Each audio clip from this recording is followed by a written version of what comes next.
ایرانی supreme leader آیت اللہ خامنئی نے کہا ہے کہ ایران کا اسرائیل پر حملہ جائز تھا اور ہم اسرائیل کو جواب دینے میں تاخیر نہیں کریں گے۔ آیت اللہ خامنئی نے آج 5 سال بعد تہران میں نماز جمعہ کا خطبہ دیا اور امامت کرائی۔ ہزاروں کی تعداد میں شہریوں نے آیت اللہ خامنئی کے اقتداء میں نماز جمعہ پڑھی۔ اپنے خطاب میں آیت اللہ خامنئی نے کہا کہ مسلمان قوموں کو افغانستان سے یمن، ایران سے غزہ اور لبنان تک دفاعی لائن بنانا ہوگی۔ ہر ملک کو اپنے دفاع کا حق حاصل ہے۔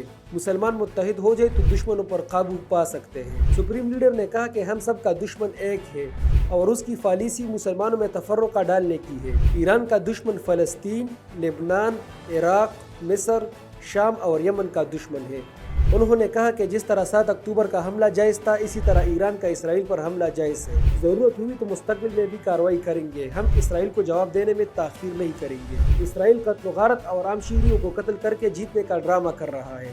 اسرائیلی حکومت کے جرائم اس کے خاتمے کا باعث بنے گی۔ خامنئی نے کہا کہ اسرائیل کے تحفظ پر امریکی توجہ خطے کے وسائل پر قبضے کی پالیسی کا حصہ ہے۔ اسرائیل کو خطے سے یورپ تک توانائی کی برآمد کا راستہ بنانا مقصد ہے۔ خطے میں مزاحمت پیچھے نہیں ہٹے گی اور نہ ہی اسرائیل کبھی بھی حزب اللہ اور حماس پر فتح یاب ہو پائے گا۔ یاد رہے کہ سپریم لیڈر آیت اللہ خامنئی نصر اللہ کی وفات کے بعد محفوظ مقام پر منتقل ہو گئے تھے، تاہم وہ 4 دن بعد منظر عام پر آ گئے اور آج انہوں نے تہران میں نماز جمعہ بھی پڑھائی۔ گزشتہ 24 گھنٹوں میں اسرائیلی فوج نے مغربی کنارے میں ایک عمارت پر جنگی طیاروں سے حملہ کیا، جس کے نتیجے میں 18 افراد شہید ہو گئے۔